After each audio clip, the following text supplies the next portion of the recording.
अस्सलामुअलैकुम। Welcome back to नाज academy education. उम्मीद है आप लोग सब ठीक होंगे और सेफ़ होंगे। तो आज हम देखने वाले हैं 8वीं जो कक्षा है हिंदी सुगम भारती। तो उसका जो 7वां जो पार्ट है हिंग वाला, 7वां पार्ट जो है हिंग वाले का, तो आज हम वो देखेंगे, उसका यानी एक्सप्लेनेशन समझेंगे। इसकी जो लेखिका है वो है सुभद्रा कुमारी चौहान, इसकी लेखिका है। ठीक है, तो चलिए स्टार्ट करते हैं। चलिए स्टार्ट कर ही लेते हैं हम लोग, है ना। लगभग 35 साल का एक खान आंगन में आकर रुक गया। एक सेकेंड ना, हाँ चलिए। हमेशा की तरह उसकी आवाज़ सुनाई दी, अम्मा हींग लोगी। यानी लगभग 35, मतलब आपको बोल रहा है लेखक कि कोई 35 साल का एक आदमी था, एक खान था। ठीक है, वो लगभग 35 साल का था। वो आंगन में आकर रुक गया और हमेशा की तरह आवाज़ देने लगा, अम्मा हींग लोगी, पूछने लगा। पीठ पर बांधे हुए पीपे को खोलकर उसने नीचे रख दिया और मौलसीरी के नीचे बने हुए चबूतरे पर बैठ गया। भीतर बरामदे से 9-10 वर्ष के एक बालक ने बाहर निकलकर उत्तर दिया, अभी कुछ नहीं लेना, जाओ। तो देखिए, पीठ पर बांधे हुए पीपे से मतलब क्या, डब्बा या फिर कुछ वो बांधे रहा होगा, तो उसमें से निकालकर एक हींग मतलब निकालकर उसके मौलसीरी के नीचे रख देता है और बाहर नीचे जो चबूतरे रहता है उस पर जाकर बैठ जाता है। तो फिर अंदर से बरामदे से आवाज़ आती है, एक कितने साल की बच्ची की, 9 से 10 साल की बच्ची की। वो बाहर निकल कर आती है और बोलती है, अभी कुछ नहीं लेना, जाओ यहाँ से, ऐसा बोलते। तो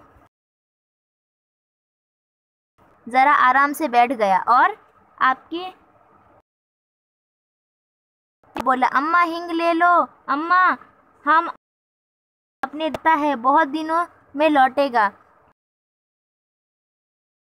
आई और बोली, हींग तो बहुत सी ले रखी है खान, अभी 15 दिन हुए ही नहीं, तुम ही से तो ली थी। यानी वो पर खान जो रहता है, यानी जो बेचने वाला हींग वाला रहता है, वो भला नहीं जाता है, वो रुका रहता है और बोलता है, ज़रा आराम से बैठ जाता हूँ। फिर उतने में हवा के छोर से करते हुए बोला, अम्मा हींग ले लो। यानी हवा के साथ जो आवाज़ आती है ना, मतलब उससे ज़ोर से उसने बोला कि अम्मा हींग ले लो। तो वो जो औरत रहती है सावित्री, वो उसको बोलता है कि मैं अपने देश जा रहा हूँ और बहुत दिनों में वापस आऊँगा। तो सावित्री है ना, रसोई घर यानी किचन से हाथ धोकर बाहर आती है और बोलती है, हींग तो बहुत सी ले रखी है, अभी 15 दिन तो ही हुए, तुमसे ही तो ली थी हींग। वही उस स्वर में फिर बोला, हेरा हींग है माँ, तुमको तुम्हारे हाथ की बोहनी लगती है, एक ही तोला ले लो, पर लो ज़रूर। इतना कहकर फौरन एक डिब्बा सावित्री के सामने सरकते हुए कहा, तुम और कुछ मत देखो माँ, यह हींग एक नंबर है, हम तुम्हें धोखा नहीं देगा। खान बोलता है एक ही आवाज़ में, ये हेरा हींग है माँ, हमको ना मतलब तुम्हारे हाथ की बोनी लगती। देखो कभी कभी ऐसा होता है कि अगर आपको है ना कोई सब्ज़ी वाली आती है, तो वो क्या करती है कि ज़बरदस्ती बोलती ले लो, क्योंकि उसको बोहनी करानी रहती है, और किसी किसी के हाथ से मतलब करते ना, तो उनको ऐसा लगता है कि फ़ायदा हो रहा है ऐसा। तो वो सावित्री को बोलता है खान कि तुम्हारे हाथ की ना बोहनी लगती है हमको, एक ही तोला ले लो, पर ले लो। इतना कहकर वो डब्बा सावित्री के सामने रख देता है और कहता है, और कुछ मत देखो, यह एक नंबर हींग है, तुमको मैं धोखा नहीं दूंगा। खान ऐसा बोलता है किसको, सावित्री को। ठीक है, सावित्री बोली, पर हींग लेकर करूँगी क्या, ढेर सी तो रखी है। खान ने कहा, कुछ भी ले लो अम्मा, हम देने के लिए आया है, घर में पड़ी रहेगी, हम अपने देश को जाता, खुदा जाने कब लौटेगा। और खान बिना उत्तर की प्रतीक्षा करे हींग तौलने लगा। यानी कि सावित्री बोलती है, पर हींग लेकर क्या करूँगी, इतना सारा है घर में रखा हुआ। तो खान बोलता है, कुछ भी ले लो अम्मा, थोड़ा सा भी, मतलब हींग ले लो, मतलब ले लो, मतलब लो, थोड़ा सा भी ले लो। वो खान बोलता है कि हम देने के लिए आया है आपके घर पे और आपको लेनी पड़ेगी, ऐसा घर में पड़ी रहेगी तब भी चलेगा, मगर लो थोड़ा सा। तो वो बोलता है खान कि मैं अपने देश को जा रहा हूँ, यानी मैं अपने गाँव जा रहा हूँ, खुदा जाने कब वापस आऊँगा पता नहीं। और खान बिना इसकी, मतलब सावित्री कुछ बोलती नहीं, उसकी आवाज़ की बिना प्रतीक्षा ने, उसकी बिना इसके जवाब का इंतज़ार करे बिना वो हींग को तौलने लग जाता है। इस पर सावित्री के बच्चे नाराज़ हुए, सभी बोल उठे, मत लेना माँ, तुम कभी ना लेना, ज़बरदस्ती तौलने जा रहा है। सावित्री ने किसी को बात का उत्तर न देकर हींग की पुड़िया ले ली। पूछा, कितने पैसे हुए खान? देखिए अब इस बात पर क्या होता है, सावित्री के जो बच्चे होते हैं ना वो गुस्सा करने लगते हैं कि माँ ज़बरदस्ती आता है, ये लेने देने लग जाता है आपको हिंग, आप मत लो इससे, आपके बिना बोले ही तौले जा रहा है। तो सावित्री ने किसी की बात का मतलब अपने किसी भी बच्चे का जवाब नहीं देता है और हिंग की पुड़िया ले लेती है और पूछती है कितने पैसे हुए खान, बोलो, ऐसा बोलती है सावित्री। ठीक है, 21 रुपये हुए अम्मा, खान ने उत्तर दिया। सावित्री ने 3 रुपये तोले के भाव से 7 रुपये का दाम 21 रुपये लेकर खान को दे दिए। खान सलाम करके चला गया, पर वह बच्चे को माँ की यह बात अच्छी न लगी। खान से उसकी सावित्री जो पूछती है ना कि कितने रुपये हो खान बता, तो वो बोलता है 21 रुपये हुए 21 रुपये हुए अम्मा, ऐसा खान बोलता है। खान ने जवाब दिया ये बात का। सावित्री ने 3 रुपये तोले के भाव से 7 तोले का दाम दिया, यानी 7 को अगर आप 3 से ज़र्ब करो या फिर 3 को 7 से ज़र्ब करो तो कितने होंगे, 21 रुपया होंगे ना। तो इसीलिए वो 21 रुपये बोलती है, तो 21 रुपये खान को दे देती है और खान सलाम करके वहाँ से चले जाता है। लेकिन जो सावित्री के बच्चे होते हैं ना उनको ये बात बिल्कुल भी अच्छी नहीं लगती है। ठीक है, उसी तरह बड़े लड़के ने कहा हिंग की कुछ ज़रूरत नहीं थी। छोटा माँ से चिढ़कर बोला, दो माँ, 2 रुपये हमको भी दे दो, हम बिना लिए ना रहेंगे। देखिए अब खान का, इसकी सावित्री का जो बड़ा लड़का था वो बोला कि हिंग की कुछ ज़रूरत नहीं थी, फिर क्यों लिया आपने। फिर सावित्री का छोटा बच्चा बोलता, छोटा बेटा, कि चिढ़कर गुस्से से मतलब बोलता है, चिढ़कर नहीं हो जाते, तो ऐसे वो बोलता है कि 2 रुपये हमको भी दो माँ, अब हम भी बिना लिए नहीं जाएंगे। लड़की जिसकी उम्र 8 साल की थी, बड़े गंभीर स्वर में, यानी देखिए जो सावित्री की एक बेटी भी रहती है उसकी उम्र 8 साल की रहती है, वो बड़े ही गुस्से में मतलब गंभीर स्वर में इसे गुस्से में बोलती है ऐसा। ठीक है, तो बोली, तुम माँ से पैसा ना मांगो, वह तुम्हें ना देगी, उनका बेटा तो वो खान है। यानी सावित्री के बच्चे बोलने लग जाते हैं। सावित्री की जो बेटी रहती है उसकी उम्र 8 साल रहती है, वो बोलती है कि तुम अम्मी मतलब माँ से पैसे मत मांगो, वो तुमको नहीं देगी क्योंकि उनका बेटा तो वो खान है, ऐसा बोलने लग जाती है। कौन, सावित्री की बेटी। सावित्री को बच्चे की बात पर हंसी आ रही थी। उसने अपनी हंसी दबाकर बनावटी क्रोध से कहा, चलो चलो, बड़ी बातें बनाने लगे हो, खाना तैयार हो गया है, खाओ, खाना तैयार है, खाओ। तो सावित्री की जो मतलब सावित्री जो बच्चों की बातों पर हंसी भी आती है ना, वो ऐसे से बोलते हैं। वो बोलता है हमको भी 2 रुपया दे दो। बेटी बोलती है तुम मत मांगो माँ से, वरना वो क्या करेंगी, पैसे नहीं देंगी क्योंकि उनका बेटा तो खान है, ऐसा बोलती है। तो सावित्री को हंसी भी आता है, लेकिन वो बच्चे को डराने के लिए ऐसा क्रोध यानी गुस्से से ऐसे आँख दिखाकर ऐसे बोलती, चलो चलो अंदर, बहुत सारी बातें तुम लोग बनाने लग गए हो, चलो खाना तैयार है, जाकर खाओ अंदर, ऐसा बोलती है सावित्री। ठीक है, कई महीने बीत गए, सावित्री की सब हिंग खत्म हो गई। इस बीच होली आई। होली के अवसर पर शहर में खासी मारपीट हो गई थी। देखिए अब क्या हुआ, कई महीने बीत गया, सावित्री की जितनी भी ली हुई हिंग थी ना वो सब खत्म हो गई। तो सावित्री बोल रही थी अब क्या करूँगी, क्योंकि इस बीच तो होली आ रही है ना। और क्या हो रहा था कि होली के अवसर पर शहर में मारपीट हो गई थी। सावित्री कभी कभी सोचती हिंग वाला खान तो नहीं मार डालेगा, मतलब सावित्री सोचती है कि कहीं मतलब जो ये मारपीट चालू कहीं उसमें हिंग वाला खान तो नहीं मतलब मार डाला गया, मतलब हिंग इसको खान जो यहाँ पे फ़ोटो में दिखा रहा है ये खान को कहीं मार तो नहीं दिया गया, ऐसा वो सावित्री सोचती है। न जाने क्यों उस हिंग वाले खान की याद उसे पराय आ जा रही थी, मतलब कि उसको लग रहा था कहीं वो मारपीट में कहीं वो खान भी तो नहीं मर गया, ऐसा सावित्री सोचती है। तो फिर उसको सावित्री बोलती न जाने क्यों आज मुझे हिंग वाले की बहुत याद आ रही है, उस खान की, हिंग वाले खान की। तो ऐसा वो सावित्री बोलती है, उसको बहुत याद आती रहती है।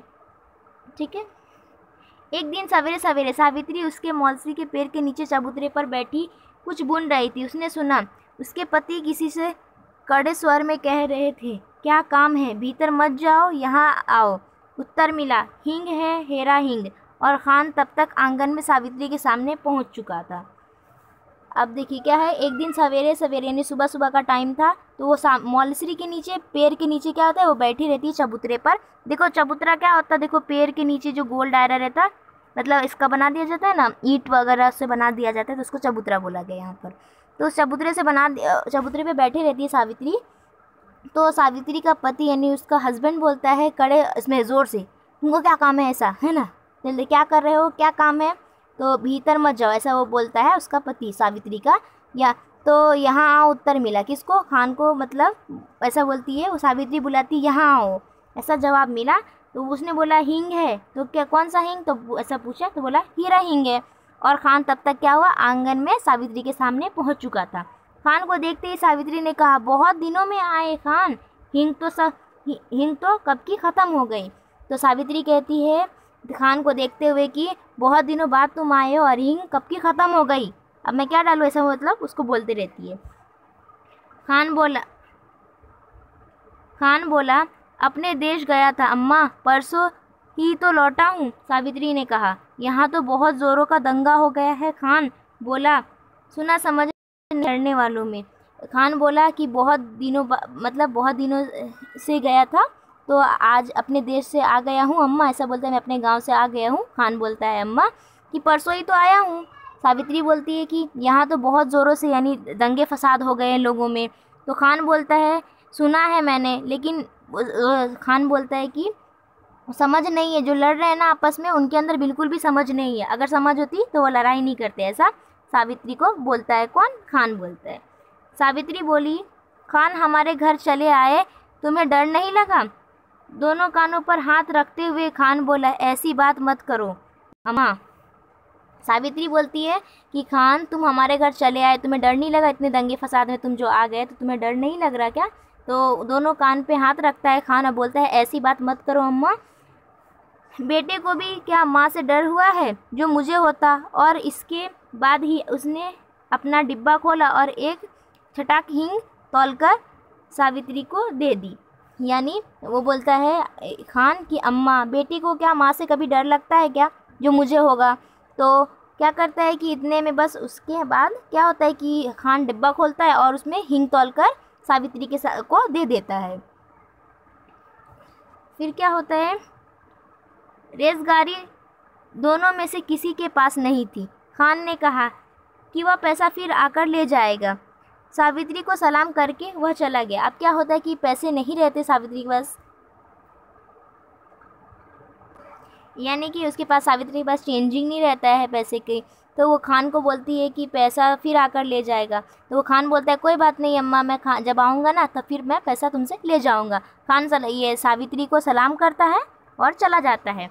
इस बार लोग दशहरा दूने उत्साह के साथ मनाने की तैयारी में थे। 4 बजे शाम को माँ काली का जुलूस निकलने वाला था। पुलिस का काफ़ी प्रबंध था। सावित्री के बच्चे ने कहा हम भी काली माँ का जुलूस देखने जाएंगे। इस बार मतलब जो दशहरा मालूम ना, वो दिवाली से पहले आती है दशहरा। दशहरा में क्या होता है, रावण को जलाया जाता है ना, तो दशहरा का उत्सव रहता है। तो यानी दशहरा मनाने वाले लोग रहते हैं, मतलब मनाने के लिए तो काफ़ी तैयारी में लगे रहते। तो शाम 4 बजे बोलते कि माँ काली जो है ना उनका जुलूस निकलने वाला है। तो पुलिस और बोलते कि पुलिस का भी ना काफ़ी ये है इंतज़ाम है ताकि दंगे फसाद जो हो रहे हैं वो ना हो, इसलिए। तो सावित्री के बच्चे बोलते हैं हम भी काली माँ का जो है ना जुलूस देखने जाएंगे। तो सावित्री के पति शहर से बाहर गए थे। उसने बच्चों को न जाने के लिए कितने प्रलोभन दिए पर बच्चे ना माने। यानी सावित्री के जो पति थे वो शहर से बाहर चले गए थे और उसने बच्चों को मनाने के लिए बहुत सारे बहाने बनाए, ये सब बोले, लेकिन उसके बच्चे नहीं माने। नौकर रामू भी जुलूस देखने की बहुत उत्सुक हो रहा था। उसने कहा भेज दो ना माँ जी, मैं अभी दिखा कर ले आता हूँ। यानी उसका जो नौकर रहता है सावित्री का, रामू, उसको भी बहुत दिल रहता है। तो बच्चों के बहाने बोलता है कि भेज दो ना माँ जी, मैं इन्हें अभी दिखा कर ले आता हूँ। लाचार होकर सावित्री को जुलूस देखने के लिए बच्चों को बाहर भेजना पड़ा। यानी अब बहुत मजबूर हो जाती है वो, रामू बोलने लगता है ऐसा। तो वो बच्चों को बाहर भेजने के लिए मजबूर हो जाती है, तो उसे भेज देती है। उसने बार बार रामू को ताकीद की कि दिन रहते ही वह बच्चे को लेकर लौटा। यानी उसने रामू को बार बार बोला कि अच्छे से जाओ, दिखा कर लाओ और जल्दी लौटाना। यानी क्योंकि दंगे फसाद हो रहे थे ना, इसीलिए सावित्री बोलती है कि तुम जाओ और जल्दी से दिखाकर बच्चों को ले आओ जुलूस। बच्चे को भेजने के साथ ही सावित्री लौटने की प्रतीक्षा करने लगी। देखते ही देखते दिन ढल गया, अंधेरा भी बढ़ने लगा, पर बच्चे न लौटे। अब सावित्री को न भीतर चैन था न बाहर। सावित्री की स्थिति मानो ऐसी हो गई जैसे अब पछताए क्या जब चिड़िया चुग गई खेत। अब क्या होता है कि बच्चों को भेज दी, तो अब सावित्री ने तो बच्चे को भेज दी है ना, लेकिन क्या होता है वो उतने इंतज़ार में लगा है कि अब मेरे बच्चे कब आएंगे, मेरे बच्चे कब आएंगे। है ना, क्योंकि हर माँ की भी एक तरह से यही होती है ना कि उसका बच्चा बाहर जाए तो उसको डर सा लगा रहता है मेरे बच्चे कब आएंगे, है ना। तो सावित्री भी है ना एकदम इंतज़ार करने लग जाती है कि उसके बच्चे कब आएंगे। फिर धीरे धीरे दिन ढल जाता है, अंधेरा हो जाता है, अंधेरा बढ़ने लग जाता है। फिर वो देखती कि बच्चे अभी तक ना लौटे, तो आप सावित्री को बेचैनी होने लगती है, परेशान होने लगती है, ना तो उसको अंदर चैन रहता ना बाहर चैन रहता। तो सावित्री की स्थिति यानी सावित्री ऐसी हो जाती है उसकी हालत कि मानो ऐसा होता जैसे कि अब पछताए होत क्या जब चिड़िया चुग गई खेत, यानी अब पछताने से क्या फ़ायदा, जब मैंने तो भेज दिया, ऐसा सावित्री सोचती है। ठीक है।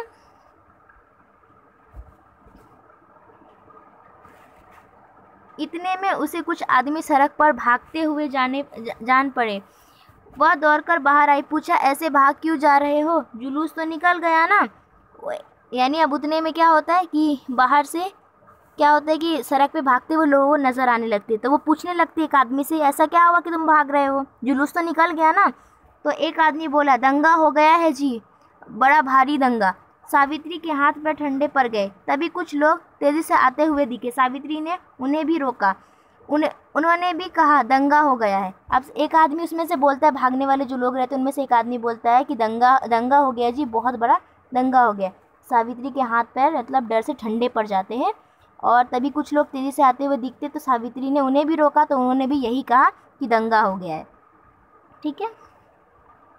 अब सावित्री क्या करे, उन्हीं में से एक से कहा, भाई तुम मेरे बच्चों की खबर ला दो, 2 लड़के हैं 1 लड़की है, मैं तुम्हें मुँह मांगा इनाम दूंगी। एक देहाती ने जवाब दिया, क्या हम तुम्हारे बच्चों को पहचानते हैं माँ जी। यह कहकर वह चला गया। अब सावित्री क्या करे, अब वो परेशान हो जाती, तो उनमें से एक आदमी को कहती है कि बोलती है कि तुम मेरे बच्चों को ला दो, मैं तुम्हें मुँह मांगा इनाम दूंगी, तुम जो कहोगे मैं तुम्हें दूंगी। तो उसमें से एक आदमी रहता है, देहाती रहता है, वो बोलता है क्या हम तुम्हारे बच्चों को पहचानते नहीं, कैसे लाएंगे माँ जी। तो वह यह कहकर वहाँ से चला जाता है। सावित्री सोचने लगी, सच तो है, इतनी भीड़ में भला कोई मेरे बच्चों को खोजे भी कैसे। पर वह अब भी क्या करे, तो क्या करे, उसे रह कर अपने पर क्रोध आ रहा था। आखिर उसने बच्चों को भेजा ही क्यों, वे तो बच्चे ठहरे, जिद तो करते ही, पर भेजना उसके हाथ की बात थी। तो अब सावित्री को अपने आप पर गुस्सा आने लगता है। उससे पहले क्या बोलती है, मतलब सावित्री सोचने लगती है सच तो ये है कि इतनी भीड़ में मेरे बच्चे को उन लोग ढूंढेंगे कैसे। पर वो अब भी गुस्से में रहती है कि अपने आप पर उसको गुस्सा आने लगता है कि मैंने बच्चे को क्यों भेजा, वो तो बच्चे हैं, वो जिद करते ही, लेकिन भेजना ना भेजना वो मेरे हाथ में था ना, इसीलिए। सावित्री पागल सी हो गई, मानो उसके प्राण मुरझा गए। बच्चों की मंगल कामना के लिए उसने सभी देवी देवताओं को मना डाले। शोरगुल बढ़कर शांत हो गया। रात के साथ साथ निर्वता बढ़ चली, पर उसके बच्चे लौट कर न आए। सावित्री हताश हो गई और फूट फूट कर रोने लगी। उसी समय उसे वही चिरपरिचित स्वर सुनाई पड़ा, अम्मा। अब क्या होता है कि सावित्री एकदम पागल सी हो गई, टेंशन में एकदम पागल सी हो जाती है, और ऐसा लगता है कि वो अब उसको हार्ट अटैक आ जाएगा या फिर वो मर जाएगी, ऐसा लग रहा था। तो वो क्या होती है, अपने बच्चों की सलामती के लिए दुआ करने लग जाती है, सभी देवी देवताओं को मनाने लग जाती है। तो उतने में क्या होता है कि शोरगुल बढ़कर में क्या होता है, शांत हो जाता है, रात के साथ साथ एकदम रात हो जाता है। तो क्या होता है कि बच्चे लौटकर फिर भी नहीं आते उसके, तो सावित्री एकदम हताश हो जाती है, फिर फूट फूट कर बहुत रोने लग जाती है। तो उसी समय क्या होता है, चिर परिचित यानी उसको जानी पहचानी एक आवाज़ सुनाई देती, क्या, अम्मा। ये अम्मा कौन बोलता था, खान बोलता था, राइट।